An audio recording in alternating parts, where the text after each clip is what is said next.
আসসালামু আলাইকুম, সবাইকে স্বাগত জানাচ্ছি আমার নতুন একটি ব্লগে। আমি সাবিয়া শারমিন আছি সাবিয়া শারমিন ব্লগ চ্যানেল থেকে। সবাই কেমন আছেন? আশা করি যে যেখান থেকে আমার ভিডিওটি দেখছেন সবাই ভালো আছেন। আলহামদুলিল্লাহ, আমিও আমার পরিবার ভালো আছি।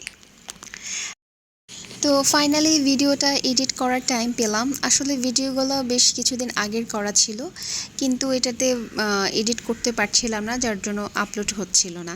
তো ফাইনালি সময় পেয়ে গেলাম।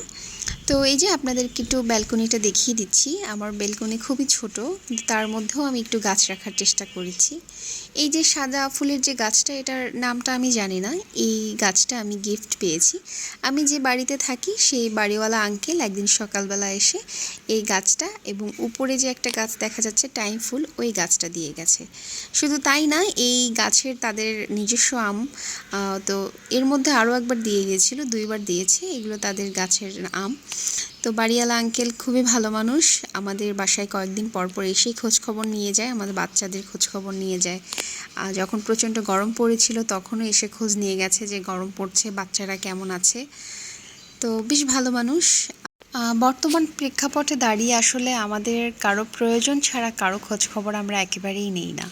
তো সেই জায়গা থেকে বিনা কারণে যদি এসে যেছে কেউ খোঁজখবর নেয়, তার মানে বোঝা যায় সে মানুষটার নিঃসন্দেহে মনটা অনেক সুন্দর।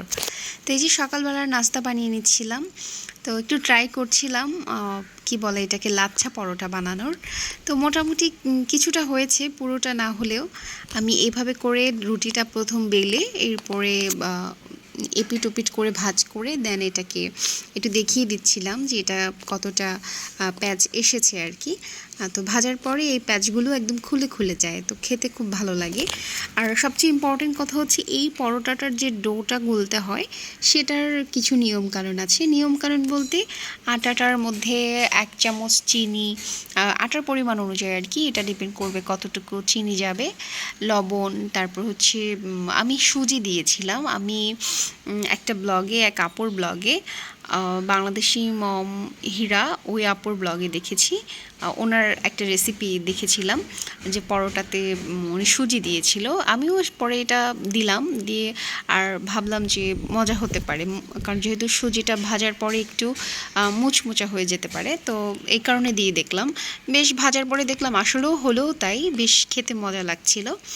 তো আমি একটু ভাজার পরে আপনাদেরকে দেখিয়ে দেব যে এটা আসলে কতখানি দেখতে সুন্দর লাগছে, আর খেতেও এরকমই মজা লেগেছিল। এই যে আমি একটু এপিট ওপিট করে ভেজে নিচ্ছিলাম। সকালবেলাতে আমি এর আগেও অনেক ব্লগে বলেছি আমার রুটি বা পরোটা খেতেই বেশি ভালো লাগে, আর সাথে যদি একটু ভাজি হয় তাহলে খুব বেশি ভালো লাগে।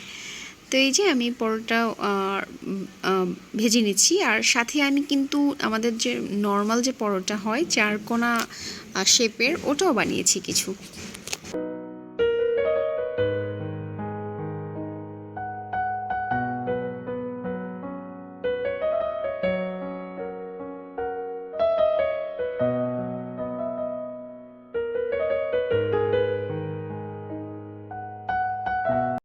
আমরা আসলে যাদের ভিডিও দেখে উদ্বুদ্ধ হয়েছি ব্লগ ভিডিও বানানোর জন্য, তাদের কাছে আসলেই আমরা অনেক কৃতজ্ঞ।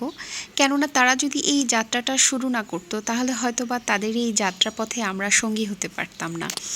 আর তাদের দ্বারা যে আমরা অনেক কিছু শিখতে পেরেছি সেটা কিন্তু নিঃসন্দেহে বলা যায়। এই যে দেখতে পাচ্ছেন কত সুন্দর করে আমি এই পরোটাগুলো বানিয়ে নিচ্ছি। আমি আগে এত সুন্দর পরোটা বানাতে পারতাম না, আমার শাশুড়িকে দেখতাম তিনি এত সুন্দর করে পরোটা বানাতেন। তো এই ভিডিও অনেকগুলো দেখার পরে নিজে নিজে চেষ্টা করে ফাইনালি আমিও এখন এমন একটা পর্যায়ে দাঁড়িয়ে বলতে পারি আমিও খুব সুন্দর পরোটা বানাতে পারি। এক এক করে সমস্ত পরোটাগুলো ভেজে নিচ্ছিলাম, আর অন্য সাইডে আমি চা বসিয়ে দিয়েছি। আসলে আমরা যারা চা পছন্দ করি তাদের সকালের নাস্তায় চা না থাকলে মনে হয় যে সকালের নাস্তাটা অসম্পূর্ণ রয়ে গেছে। তো চা বসিয়ে দেখি যে আমার চা পাতা শেষ হয়ে গেছে, তাই আমি একটু রিফিল করে নিচ্ছিলাম। তো যেটা বলছিলাম যে আসলে কোনো কাজই আমরা শুরু থেকে আসলে নিজেরা থেকেই পারি না, হয়তো বা কাউকে দেখে বা কারোটা ফলো করেই আমরা সমস্ত কিছু শিখে থাকি। তো এটাকে আসলে নকল বলা যায় না, বা এটা হাস্যকর কিছু না। আমরা কেউ কিছুই জন্মগতভাবে শিখে আসি না। আমরা হয়তো মা বাবার কাছ থেকে, পাড়া প্রতিবেশী, আত্মীয় স্বজনের কাছ থেকেই সমস্ত কিছু শিখে থাকি বা জেনে থাকি, বুঝে থাকি। এতে আসলে লজ্জার কিছু নেই।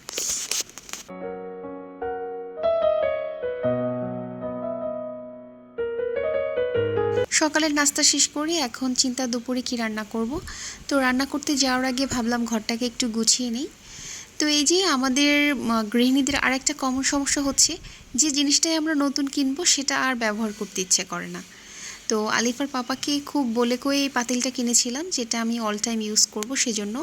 কিন্তু 2 দিন রান্না করে রেখে দেওয়ার পরে আর ভাল লাগছে না, মনে হচ্ছে যে না এটা তুলে রাখি, রান্না করতে ইচ্ছে করছিল না। আর সেই পুরনো পাতিলেই আমি রান্না করছি। তো এটা আসলে আমার আমার ক্ষেত্রে হয়, জানি না আর কার কার ক্ষেত্রে হয়। তো একটু শোকেসটা দেখিয়ে দিচ্ছিলাম। আর আলিফার পাপার কিছু প্রাপ্তি, আর প্রাপ্তি বলতে তার কিছু ক্রেজ ছিল এবং কোম্পানি থেকে পাওয়া কিছু সার্টিফিকেট আছে, ওগুলো একটু দেখাচ্ছিলাম। তো এই যে দুপুরে রান্না কমপ্লিট করে খেতে বসে গেলাম, আলিফার পাপাকে খেতে দিচ্ছিলাম। তো আজকে রান্না করেছিলাম ইলিশ ভুনা করেছি আর একটা সবজি রান্না করেছি। আসলে সবজিটা আমার ভীষণ পছন্দ, মাছের থেকেও সবজি শাক এগুলো আমার খুব পছন্দ। তো আমরা দুজনে একসাথে লাঞ্চ করে নিলাম, বাচ্চাদের গোসল করে খাইয়ে ঘুম পাড়িয়ে দিয়েছি। এখন মনে হচ্ছে যে খুব শান্তির একটা নিঃশ্বাস ফেলতে পারলাম। আসলে সকাল থেকে একেবারে দুপুর পর্যন্ত 3টা-4টা পর্যন্ত আমার টানা অনেকগুলো কাজ করতে হয়, যার জন্য খুব বেশি টায়ার্ড লাগে। আর ওরা যখন ঘুমিয়ে যায় তখন আমার মনে হয় যে আমি এখন মনে হয় একটু শান্তিতে দম ফেলতে পারছি। আলিফার বাবাকে মাছের মাথা খেতে দিলে সেটা ঘুরে ফিরে আবার আমাকেই খেতে হয়। এই যে সে মাথার অর্ধেকটাই আমাকে উঠিয়ে দিয়েছে খাওয়ার জন্য। তো এখন তাকে আমি সবজিটা দিয়ে দিব আর আমিও খেয়ে নেব।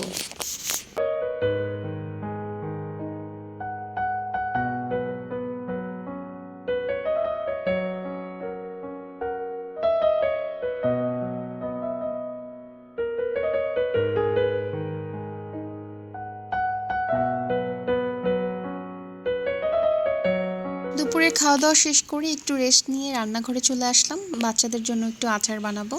আসলে আমি যে আচার বানিয়েছি তাতে স্বাদ অনুযায়ী একটু মরিচ ব্যবহার করেছিলাম। দেখলাম যে বাচ্চারা ওটা খেতে গেলে আসলে যে ওদের ঝাল লাগছিল, তাই ওর পাপাকে বললাম আমাকে আর একটু আম এনে দিও, আমি একটু ঝাল ছাড়া ওদেরকে আচার বানিয়ে দেব। তো ওই জন্যই একটু ঝাল ছাড়া জাস্ট চিনি দিয়ে আর গুড় দিয়ে শিরা করে একটু আচার করে দেব। আর আমি যে কোনো আচারই আসলে চিনির থেকে গুড়টা বেশি পছন্দ করি, তাতে রঙটা এবং স্বাদটা দুটোই খুব ভালো আসে। তো আমি যে আচারগুলো বানিয়েছি মানে আমাদের বড়দের খাওয়ার জন্য, সেটাতে পুরোটাই গুড় দিয়ে করেছি। আর গুড়ও চিনির থেকে স্বাস্থ্যের জন্য ভালো। আর ওদেরকে একটু চিনি দিয়ে দিলাম আর একটু গুড় দিয়ে দিলাম। তো এই যে অল্প একটু মনে হয় 1 কেজি আমের মতনই, ওটা দিয়ে মানে পুরোটাই নিয়েছিলাম আমি। তো পরবর্তীতে দেখলাম যে ওরা এই আচারটার থেকে আমার যে ঝাল দেওয়া আচার ওটাই বেশি ভালো খাচ্ছে। কিন্তু প্রথম দিন মনে হয় একটু ঝালটা বেশি লেগেছিল, এখন কিছুদিন রেখে দেওয়ার পরে ঝালটা মনে হয় একটু ব্যালেন্স হয়ে গেছে। এখন দেখতে পাচ্ছি যে এটার থেকে ওটাই ওরা বেশি পছন্দ করছে। আর আচার বানানোর পাশাপাশি ওদের সন্ধ্যার সময় যে নাস্তা দিব সেটাও আমি একটু এক সাইডে করে নিচ্ছিলাম। তো এই যে আমার আচারের ফাইনাল লুক, উপর দিয়ে একটু 5 ফোড়নের গুঁড়া দিয়ে দিয়েছিলাম স্মেলের জন্য। আর সন্ধ্যায় নাস্তায় আজকে এই পাউরুটি দিয়ে ডিম দিয়ে ভেজে দিব। আসলে মায়েদের মনে হয় এটা কমন সমস্যা, সকাল হলেই সকালে কি খেতে দেব, দুপুরে কি খেতে দিব, বিকেলে কি নাস্তায় দিব, এটাই ভাবতে ভাবতে দিন চলে যায়। তো এই যে ব্যস্ততার মধ্যে আজকের দিনটা কাটলো। সকলের সুস্থতা কামনা করি। আমার আজকের ভিডিও এই পর্যন্তই। সকলে ভালো থাকবেন, আবার নেক্সট ব্লগে দেখা হবে। আসসালামু আলাইকুম, আল্লাহ হাফেজ।